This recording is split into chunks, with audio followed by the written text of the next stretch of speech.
Туймазинские детские кроватки стали популярны на всю Россию. Семья Нигматуллиных из Туймазинского района благодаря адресной социальной помощи нуждающимся открыла свой бизнес.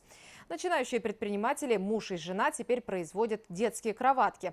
Они завлекли покупателя не только качеством, но и недорогой стоимостью. О том, как получить от государства поддержку начинающим предпринимателям, расскажет моя коллега Айгуль Резяпова. Теперь они не только муж и жена, но и коллеги. Их семейный бизнес начался в 2019 году. Елена и Артур Нигматуллины воспитывают 3 детей. Глава семьи прошлым летом смастерил для дочки кровать в форме дома. После того, как фотографию детской выложили в социальные сети, пошли первые заказы. На покупку необходимых станков денег у многодетной семьи не было. Из соцзащиты узнали о субсидиях для начинающих бизнесменов. Собрали документы и получили поддержку от государства в размере 100 тысяч рублей. Так, в мае нам сказали, что вы проходите по этой программе, вам одобрили, выделят 100 тысяч рублей. И на эти деньги мы купили очень много станков, которые непосредственно нужны нам для производства. Это торцовочная пила, циркулярная пила. На этих станках они производят до 6 детских кроваток в день. Все детали из массива дерева. Начинающие предприниматели создали новые рабочие места. Так, местный житель Ильнур Зиганшин теперь работает плотником в своем селе.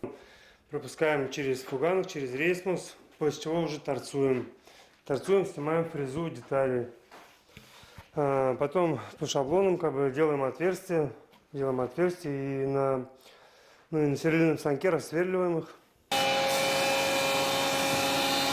Перед покраской поверхность всех деталей шлифуют, затем наносят грунтовку.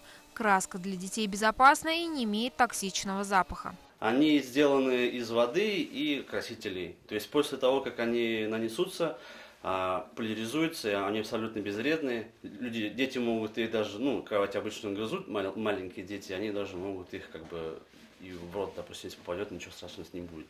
Реализовать бизнес удалось благодаря программе адресной социальной помощи нуждающимся. Так, в этом году финансирование увеличили до 426 миллионов рублей. Поддержку от государства могут получить малоимущие семьи, одиноко проживающие граждане республики, которые хотят заниматься бизнесом, в том числе самозанятые. Желающие освоить новую профессию по этой же программе могут рассчитывать на 30 тысяч рублей.